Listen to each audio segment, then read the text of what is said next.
আমি কোন দলের নাম না নিয়ে বলছি, আজকে বাংলাদেশে ফ্যাসিবাদের বিরুদ্ধে আপনাদের আন্দোলন নয়, আপনারা ধোঁকা দিতেছেন মানুষকে। আপনারা এখন দুইটা পক্ষ হয়ে গেছেন, এক পক্ষে বিএনপি, আরেক পক্ষে কারা? বাংলাদেশ জামাত ইসলামী এবং তাদের সাথে এনসিপি। এই দুই গ্রুপ এখন দেশ এবং জাতির জন্য মাথা ঘামাচ্ছে না। তারা ক্ষমতার পাগল। তারা যত কথাই বলো, তাদের উদ্দেশ্য হচ্ছে যে কোনো মূল্যে ক্ষমতা দখল করতে হবে।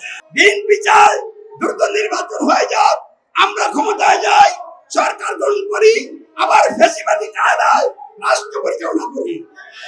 আর ইসলাম প্রতিষ্ঠার নামে যেসব দল গঠন হয়েছে, একটা ইসলামী দল নয়।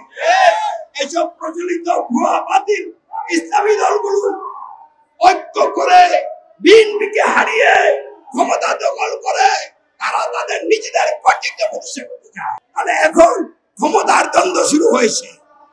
এই কারণে দেশ একটা অস্থির অবস্থায় চলছে। সরকার ব্যর্থ হয়ে যাচ্ছে, তাদের অবস্থানে নাই, তারা দিন দিন শিথিল হয়ে যাচ্ছে। দেশ নিয়ন্ত্রণ করার জন্য দায়িত্ব পালন করতে তারা ব্যর্থ হয়ে যাচ্ছে। ফলে ওই যে দুইটা পক্ষ রাজনীতির নামে দুর্নীতির মধ্যে ডুবে রয়েছে, নিজেরা দুর্নীতিবাজ, তারা এখন ক্ষমতার দ্বন্দ্বে লিপ্ত হয়ে পুরো দেশটাকে অস্থিতিশীল করে দিচ্ছে।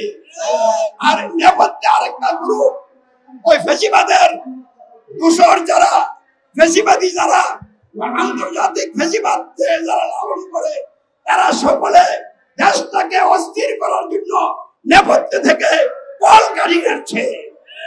যদি এই অবস্থা চলে, দেশ এবং জাতি ধ্বংস হয়ে যাবে। তাই আমরা দেশ এবং জাতিকে ধ্বংসের হাত থেকে রক্ষা করার জন্য রাজপথে নেমেছি। ভয়াবহ সংঘাত এবং সংঘর্ষের দিকে দ্রুত এগিয়ে যাচ্ছে। নির্বাচন ত্যাগ করার কথা, হাটে বাজারে শহরে বন্দরে নগরে মানুষ হত্যার মিশন চলবে। একদল আরেকদলকে হত্যা করবে, লাশের পর লাশ মারবে, দুর্গন্ধ ছুটবে, ভয়াবহ মানবিক বিপর্যয় দেখা দিবে। এই অবস্থায় আমরা দেশ এবং জাতিকে যেতে দিতে পারি না। তাই ভালো করে বুঝে নেন, এই চলমান নাজুক অবস্থা থেকে বাঁচার উপায় কি?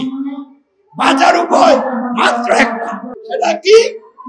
বাংলাদেশ স্বাধীন হওয়ার পর থেকে এ পর্যন্ত আল কোরআন বিরোধী সংবিধান দিয়ে রাষ্ট্র চলছে। যারাই ক্ষমতায় ছিলেন, বর্তমানে আছেন, সকলে আল কোরআন বিরোধী সংবিধান দিয়ে রাষ্ট্র পরিচালনা করেছেন। এই জন্য আল্লাহর আযাব গজব জাতিকে গ্রাস করেছে এবং ভয়াবহ আযাব গজব মাথার উপরে ঘুরছে। ভয়াবহ আযাব গজব আসার আগেই আমাদেরকে সাবধান হতে হবে, সতর্ক হতে হবে।